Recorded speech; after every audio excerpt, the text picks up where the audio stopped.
Basic बता देता हूँ क्या क्या न्यूज़ है। पहली न्यूज़ एफसीआई से रिलेटेड है। दूसरी न्यूज़ आपको वही ट्रांसपेरेंट एक्ट का फिर आया है, उसमें कुछ ऐड हुआ है जो मैंने ऐड इसी में कर दिया है। जो ट्रांस फैट एसिड तो उनसे रिलेटेड कुछ आया है, इसे मैंने ऐड कर दिया है।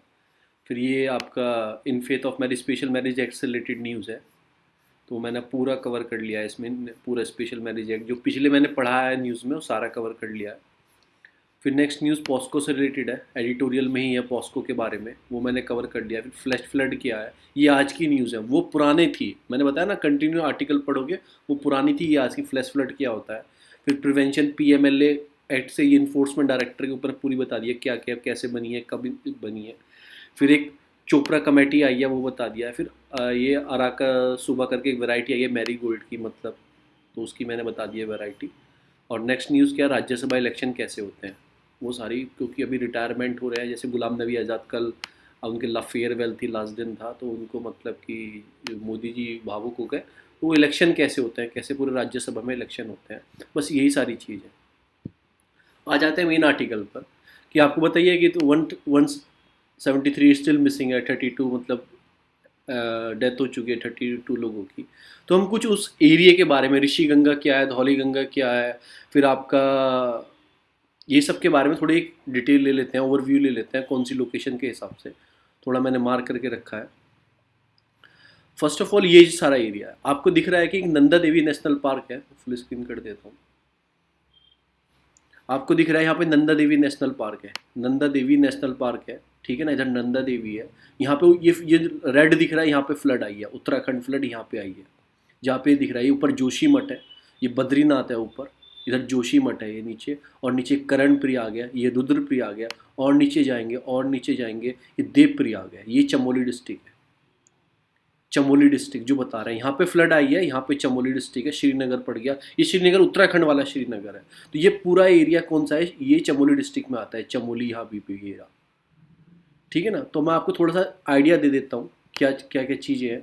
ये जो है ये ऋषि गंगा है, ये ऋषि गंगा है। ट्रिब्यूटी किसकी है, धौली गंगा की ट्रिब्यूटी है, जो मैं आपको दिखाऊंगा। यहाँ पे मिल रही है, देखो धौली गंगा, ये रही धौली गंगा, यहाँ पे मिलती है। रानी चकलाता पे मिलती है, चकलाता रेनी चकलाता पे मिलती है धौली गंगा से। देखो ये धौली गंगा जा रही है, ये धौली गंगा है, ये जो जा रही है आगे, ये जो आगे जा रही है आपको दिखा देता हूँ, ये धौली गंगा जा रही है आगे, ये धौली गंगा, देखो धौली गंगा रिवर।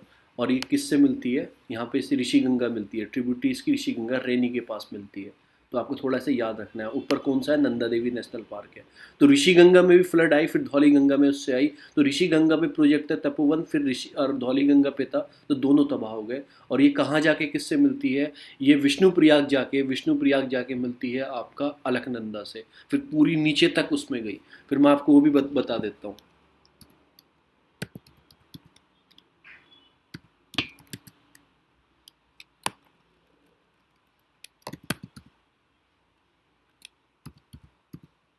चलिए,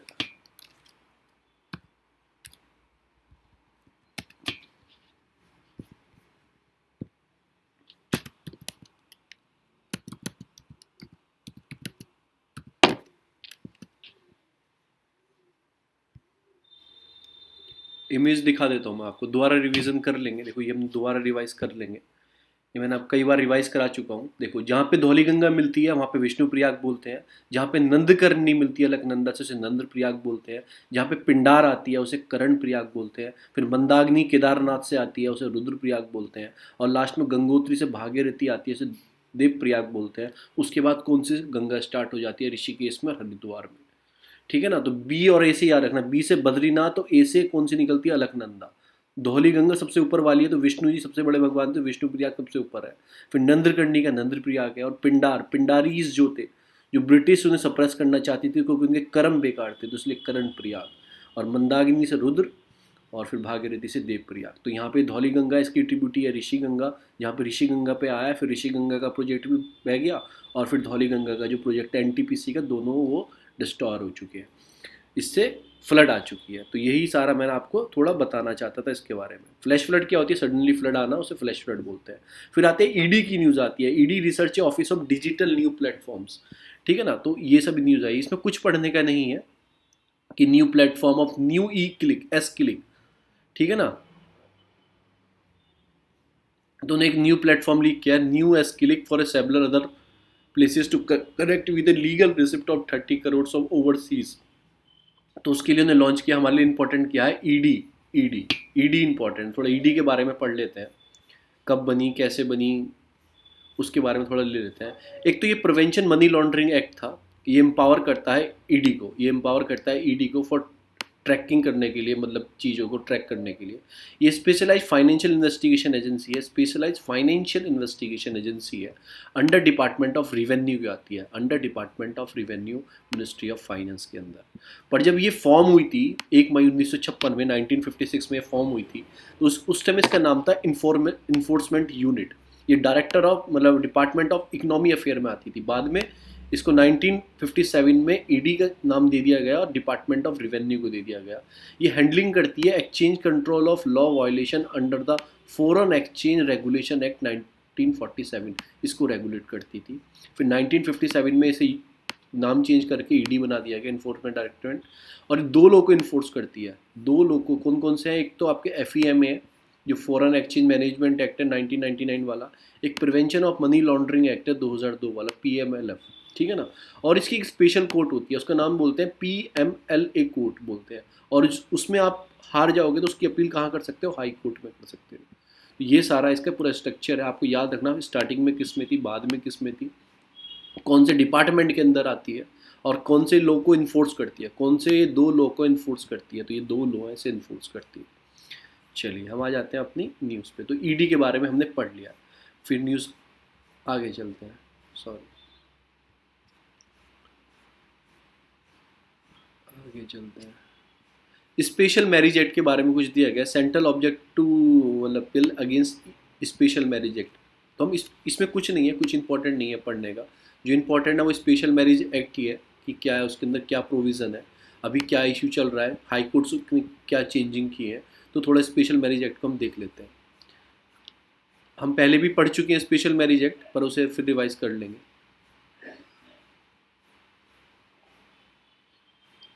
फर्स्ट ऑफ ऑल थोड़ा इशू क्या था, इशू मैं बता देता हूँ इशू क्या था, स्पेशल मैरिज एक्ट का इशू क्या था। एक तो ये इन फेथ ऑफ मैरिज, आपको फेथ मतलब मैरिज से ऊपर उठ के है। मतलब इसमें क्या आता है कि स्पेशल मैरिज एक्ट 1954 और यूपी का जो लॉ आया है वो लव जिहाद के ऊपर, जो UP prohibition unlawful conversion of religion ordinance वाला आया, उन दोनों में कॉन्फ्लिक्ट हो गया। वो कैसे हो गया बताऊंगा अभी आपको।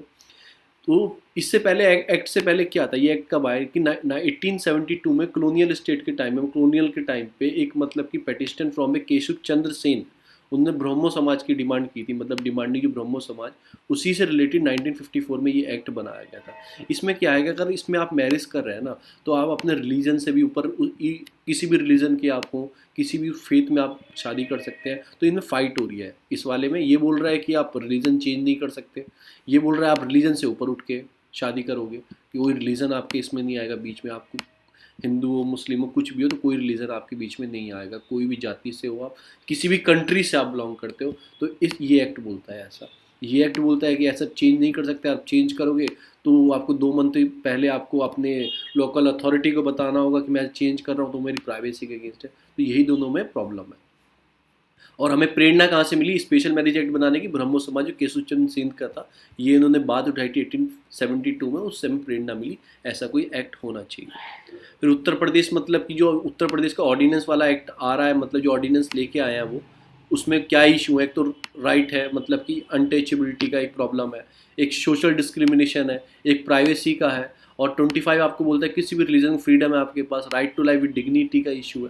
तो ये सारे उसके अंदर इशू है लव जिहाद वाला जो एक्ट है। कल मैंने आपको पढ़ाया जो केरला, मतलब कि कर्नाटक में भी पास हो गया है ये वाला एक्ट, कुछ सॉरी वो काउ स्लॉटिंग का हुआ है कर्नाटक में, पर बात चल रही है कि ये वाला भी उसमें पास करेंगे, इसके ऊपर भी ऑर्डिनेंस लेके आएंगे, और केरला में भी चल रही है। फिर कुछ इस एक्ट के बारे में पढ़ देते हैं, कुछ इसमें चेंजिंग किए गए हैं अभी, कि 14 जनवरी को लास्ट मंथ थी, कि इसमें इलाहाबाद हाई कोर्ट ने क्या किया, सेक्शन 5 था इसके अंदर। सेक्शन 5 क्या बोलता था, जो स्पेशल मैरिज एक्ट के अंदर, वो क्या बोलता था कि आपको 30 दिन पहले आपको पब्लिक अथॉरिटी को नोटिस देना होगा वो आप मैरिज करना चाहते हैं इस एक्ट के अंदर।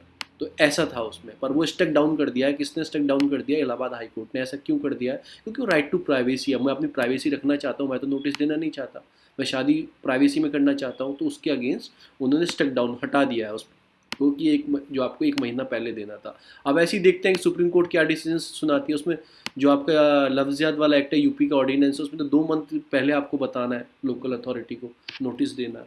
अब देखते हैं क्या होगा। तो क्यों हटाया गया? इसमें राइट टू कंसर्न था कि प्राइवेसी का, और फिर प्राइवेसी का और कहाँ कंसर्न है कि आधार में कार्ड में भी फिर right to choose a partner, ये हमारा फंडामेंटल राइट है। ऐसा ये हरदिया मैरिज केस में बताया गया था।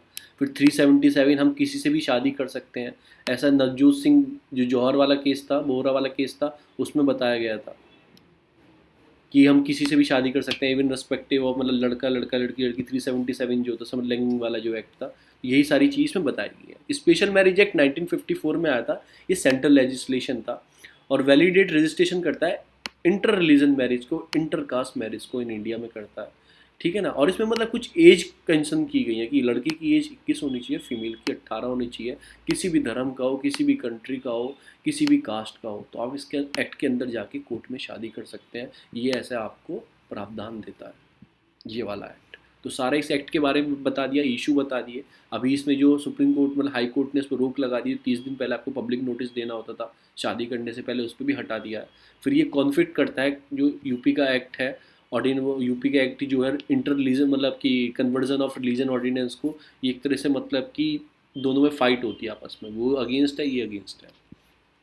तो मैंने आपको क्या इशू चल रहा है दोनों चीज़ इसमें बता दिए हैं, और क्या इस एक्ट के अंदर है मैंने वो भी बता दिया। अब न्यूज़ पे आ जाते हैं, आगे चलते हैं और क्या न्यूज़ आई है। ठीक है, फिर एडिटोरियल ही आ जाता है। एडिटोरियल किस चीज़ से रिलेटेड आया? वही ट्रांसफैट से रिलेटेड आया। देखो, नहीं, ये डिसइन्वेस्टमेंट से रिलेटेड आर्टिकल है। ये डिसइन्वेस्टमेंट वाली पॉलिसी जो गवर्नमेंट कर रही है ना, चीज़ों को डिसइन्वेस्टमेंट कर रही है, ये बोलता है कि कहीं ना कहीं ठीक है कि हमें अभी इन्वेस्टमेंट की ज़रूरत है, तो उसके लिए पैसा चाहिए, पैसे के लिए हम डिसइन्वेस्टमेंट को यूज़ कर सकते हैं। तो इन्होंने वही सारी बात की है कि मतलब कि आईपीओ रिलीज़ करेंगे, इनिशियल जो आईपीओ रिलीज़ करेंगे 1.7 लाख करोड़ के, वो डिसइन्वेस्टमेंट करना है बैंकिंग सेक्टर से। एयर इंडिया को सेल करेंगे, बीपीएल को लिस्टिंग करेंगे, एलआईसी के कुछ, उसको भी बेचेंगे। और फिर मतलब कि promise to private to public sector bank को भी बेचने की बात कर रही है, आईडीबीआई जो था उसमें। और फिर उन्होंने बताया कि वाजपेयी गवर्नमेंट ने भी ऐसा स्टार्ट किया था कि from hotel to bread maker, उन्होंने प्राइवेटाइजेशन स्टार्ट किया था। उन्होंने फिर बाल्को, हिंदुस्तान जिंक, इनको सबको बेचा था। इसमें यही सारी बात की गई है और ऐसे कोई इसमें बात नहीं की गई है जो आपके उसमें आई है। फिर ये वही फैट से रिलेटेड आ जाता है, ट्रांस फैट से रिलेटेड आ जाता है। जो फूड सेफ्टी अथॉरिटी ने कुछ रेगुलेशन लगाए हैं, उसके बाद लिपोप्रोटीन क्या होता है, फिर उसके बाद मतलब कि इन्होंने कुछ एग्जाम्पल दिए हैं। डेनमार्क के 2004 में उन्होंने सबसे पहले किया था, first country to limit the industrial produce of trans fat content in all the food to 2% fat and oil. तो हमने भी ये पूरा अपने बेसिक पे आ जाते हैं जो मैं आपको बताने वाला हूँ। बेसिक पे आ जाते हैं। बेसिक क्या, पॉस्को बाद में पढ़ेंगे। क्या हो रहा है?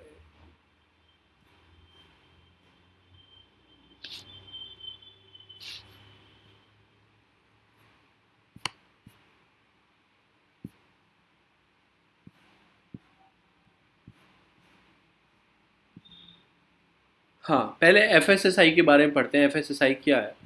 ये एक ऑटोनोमस स्टैट्यूटरी बॉडी है, मतलब कि स्टैट्यूटरी बॉडी है जो स्टेब्लिश होती है under food safety standard act 2006 में आया था, उसके अंदर ये स्टेब्लिश होती है और ministry of health and family welfare के अंदर आती है। हेडक्वार्टर इसका दिल्ली के अंदर है। और ये वेरियस एक्ट मतलब बहुत सारे एक्ट इसके अंदर आते हैं जिसको ये मतलब इसके अकॉर्डिंग वर्क करती है।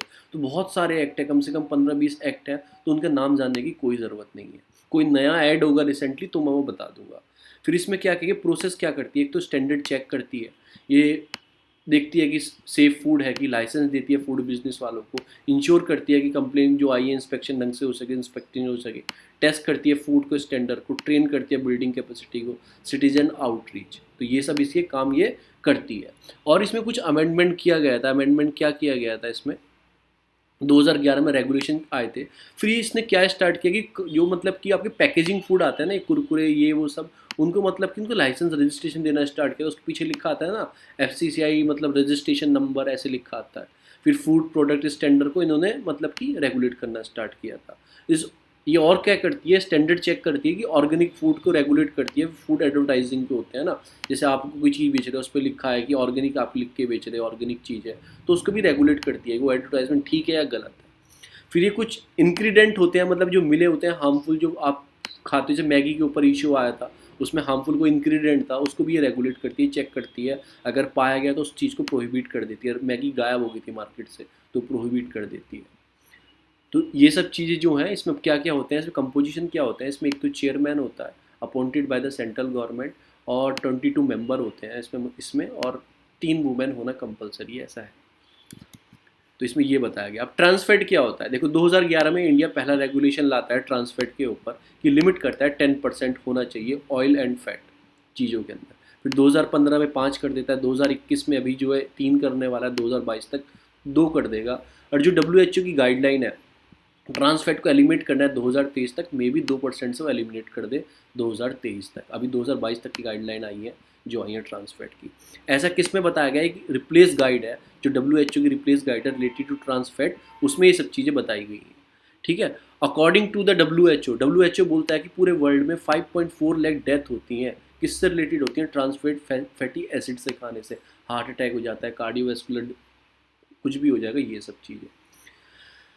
और इन्होंने एक चीज़ और बताई है, मैंने ऊपर लिखी है कि Denmark is the first country to limit the industrial producer of trans fat content in all the food by 2%। तो आप ऐसे एग्जाम्पल लिख सकते हो, उसके लिए बहुत अच्छा होता है लिखने के लिए। 2004 में उसने कर दिया था, 2004 में उसने ऐसा ले लिया था, क्योंकि डेनमार्क एक तरह से कम लोगों की कंट्री है, मतलब थोड़ा इनकी जो सोच होती है वो पब्लिक के लिए होती है, तो ऐसा होता है। फिर ट्रांसफैट एसिड क्या होता है, ये most harmful types of fat होते हैं which can be more adverse effect on our body than other. आपको जो अदर चीज़ होती है डेकोरेटिव कॉन्स्टेंट होते हैं उससे ज़्यादा हार्मफुल यही होते हैं, ये वाले फैट ज़्यादा हार्मफुल होते हैं, ट्रांसफैटी एसिड होते हैं। अब इसमें मैं आपको छोटी सी चीज़ बता दूँ, इसकी मैंने लिखा नहीं है, बनते कैसे। इसमें गुड कैरोस्ट्रॉल होता है, एक बैड कैरोस्ट्रॉल होता है। HDL जो होता है वो गुड कैरोस्ट्रॉल होता है और इसमें ये बैड होता है। जो गुड होता है मतलब कि वो आपको खाने के लिए, मतलब एक तरह से आपको जो आपको प्रॉब्लम डिसीज़ हो सकती है हार्ट की, उसको सेव करने के लिए वो अच्छा होता है। और ये वाले क्या होते हैं, हार्ट डिसीज़ इनसे होती हैं, जो बैड होते हैं। ये मैंने आगे पेज को मैंने फ़ोटो नहीं लिया है, ऐड नहीं किया है, पर मैं आपको बता रहा हूँ। उसके बाद और क्या चीज़ होती है, ये आपको नेचुरल फॉर्म में भी मिलते हैं और ये man made form, industrial form में भी मिलते हैं। नेचुरल फॉर्म में कैसे मिलते हैं, मीट से, और ये डेयरी प्रोडक्ट होते हैं, नेचुरल फॉर्म है, ये अच्छा होता है, इसमें कम % में ट्रांसफैट होता है, ये बॉडी के लिए इंटेक के लिए अच्छा होता है। पर जो आप अमूल बटर, ये बटर घी यूज़ करते हो आर्टिफिशियल जो बाज़ार से खरीदते हो, ये हार्मफुल होता है, इसमें बहुत ज़्यादा मात्रा में ट्रांसफैटी एसिड होते हैं। क्योंकि ये ट्रांसफैट बनते कैसे हैं, ये क्या होता है कि मतलब कि फैट से क्या क्या हाइड्रोजन को निकाल दिया जाता है, हाइड्रोजन को इन्फ्यूज़ कर दिया जाता है, तो उससे घी बन जाता है। जो आप खाते हो, घी खाते हो, बटर खाते हो, वो बन जाता है। तो इसमें ट्रांसफैट बहुत हाई अमाउंट में होते हैं और जो बॉडी के लिए हार्मफुल होते हैं। तो आपको HDL जो होते हैं गुड फैट होते हैं, वो बॉडी के लिए बहुत ज़रूरी होते हैं। तो आपको ये एक तो ये याद रखना है कितने, मतलब क्या क्या उन्होंने टारगेट्स हैं, क्या WHO का टारगेट्स है, और फिर ट्रांसफैट HDL में TFA में क्या अंतर होता है। HDL जो होते हैं गुड फैट होते हैं और TFA बैड फैट होते हैं।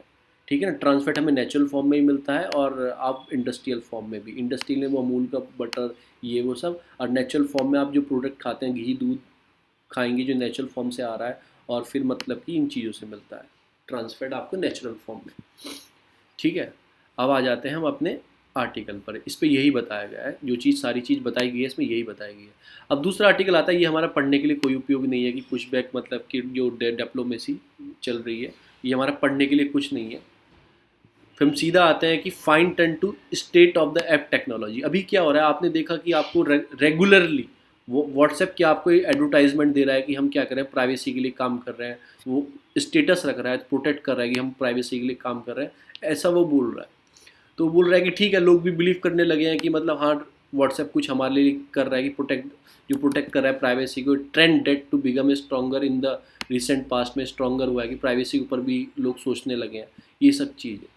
अब कुछ कोविड-19 में कुछ काम क्या हुआ, एक तो आधार कार्ड का इशू चल रहा है प्राइवेसी से रिलेटेड, बायोमेट्रिक ले रहा है, फिर आरोग्य सेतु आ गया कि गवर्नमेंट कब तक हमें ट्रेस करेगी, कब तक हमारी इन्फॉर्मेशन लेगी, उसके ऊपर इशू है। फिर ऐसे ऐसे कोविड टाइम पे 35 मोबाइल ऐप स्टार्ट हुए थे, कुछ हॉस्पिटल्स के अपने पर्सनल थे, कुछ अपने डिफरेंट स्टेट गवर्नमेंट ने चलाए थे, 25 स्टेट एंड यूनियन टेरिटरी अपने अपने ऐप चलाए थे ट्रेस करने के लिए, वो भी एक प्राइवेसी कंसर्न है, ऐसा ये बोल रहा है आर्टिकल। ठीक है ना। फिर इसमें क्या बताया गया है कि स्टिल डिजिटल एक्सक्लूसिव, मतलब हमारे पे कोई डाटा प्रोटेक्शन लॉ भी नहीं है, कोई प्राइवेसी का ऐसे डिफाइन नहीं है, बस इतना मेंशन है कि कॉन्स्टिट्यूशन में मेंशन है। अब ये क्या बोल रहा है, however in October 2000 more than 40% of mobile phone subscriber in India lack access to internet service. एक तो ये भी प्रॉब्लम है कि कम लोग यूज़ कर रहे हैं, चलो this include the those with the future of phone that no internet, मतलब फ्यूचर फ़ोन है कि इंटरनेट नहीं है उनके फ़ोन में, ऐसा भी है। उससे रिलेटेड क्या हो सकता है, आपका जो इंटरनेट शटडाउन है वो भी एक इशू बता सकते हो इसके अंदर आप उसमें। और ठीक है, फिर जो Indian digital exclude more than 50%, मतलब जो डिजिटल फ़ोन नहीं यूज़ करते हैं, छोटा फ़ोन, एक फ़ोन ही छोटा फ़ोन यूज़ करते हैं 50% है। अभी इतना इशू है, इतना कम तो ऑलरेडी है, उसके बाद इतना हमारे प्राइवेसी के अगेंस्ट बात चलने स्टार्ट हो गई है। अगर जो 100% या 80% लोग यूज़ करना स्टार्ट कर देंगे तो क्या इशू होगा। तो इसने सारी वही इशू बताए प्राइवेसी के, बस ये कुछ प्रॉब्लम सॉल्यूशन बताता है। प्रॉब्लम सॉल्यूशन क्या बताते हैं, एपीआई बेस्ड आपको माइक्रो सर्विसेज आर्किटेक्चर डेवलप करना चाहिए। उसमें क्या होता है कि जैसे दो ऐप है, दो ऐप सेम चीज़ पे काम कर रहे हैं, तो उन ऐप को एक कर दो, तो अलग अलग जाके आपको चीज़ों को ना बताना पड़े, इसमें यही बताया। It is allowed for instance Arogya Setu to integrate with the merit of the state mobile app to offer the both standard services, that is contract tracing और real time information। जो काम कर रहे थे ना वो अलग अलग स्टेट ने अलग अलग बना रखे थे, और आप अलग चला रहे थे आरोग्य सेतु, तो आप एक ही ऐप बना देते, कोलोबरेट कर देते कोई मतलब एपीआई बेस्ड माइक्रो आर्किटेक्चर से, तो उसमें ज़्यादा प्रॉब्लम नहीं होती है। एक ही चीज़ होती है कि अलग अलग डिफरेंट ऐप नहीं होते हैं, ये बताया गया है। और डाटा को जो सेंट्रलाइज किया जा रहा है, कि मतलब कि सेंट्रलाइज क्या होता है कि फेसबुक है वो एक ही कंपनी है, या गूगल है एक ही कंपनी है, तो डाटा सारा उसके पास जा रहा है। अगर डाटा को आप डिसेंट्रलाइज कर दो, क्योंकि गूगल के पास इतना जाएगा, इस कंपनी के पास इतना जाएगा, इस कंपनी के पास इतना डाटा, इसके बाद जो आपने 100% डाटा आप गूगल के पास जा रहा है उसको आपने डिवाइड कर दिया, डिसेंट्रलाइज कर दिया। कैसे कि आधा इसके पास जाएगा, आधा इसके पास जाएगा, आधा इसके पास जाएगा, आधा इसके पास जाएगा, तो 25% सब में डिवाइड हो गया, डिसेंट्रलाइज आपको डाटा को कर दिया। तो उससे क्या होता है, एक कंपनी के पास पूरा डाटा नहीं होता है तो उसको यूटिलाइज नहीं कर सकती। जैसे अभी इशू उठा था ना कि फेसबुक क्या कर रही है, अपने डाटा को बेचती है, किसी दूसरी कंपनी को बेचती है, क्योंकि उसके पास 100% डाटा है ना, सेंट्रलाइज डाटा है उसके पास, तो ईजी होता है बेचना उसके लिए। अगर डिसेंट्रलाइज हो जाएगा डाटा तो अलग अलग बढ़ जाएगा, फिर वो बेचेगी तो ये 3 कंपनियां मना कर देंगी, तो एक तरह से ये हो जाती है। फिर उससे खरीदेगा कौन अगर डाटा कम है उसके पास। तो सेंट्रलाइज डाटा क्या करता है, उससे रिस्क बढ़ जाता है कि सिक्योरिटी ब्रीच का और लीक होने का डाटा का, ये इन्होंने एक बात कही गई है।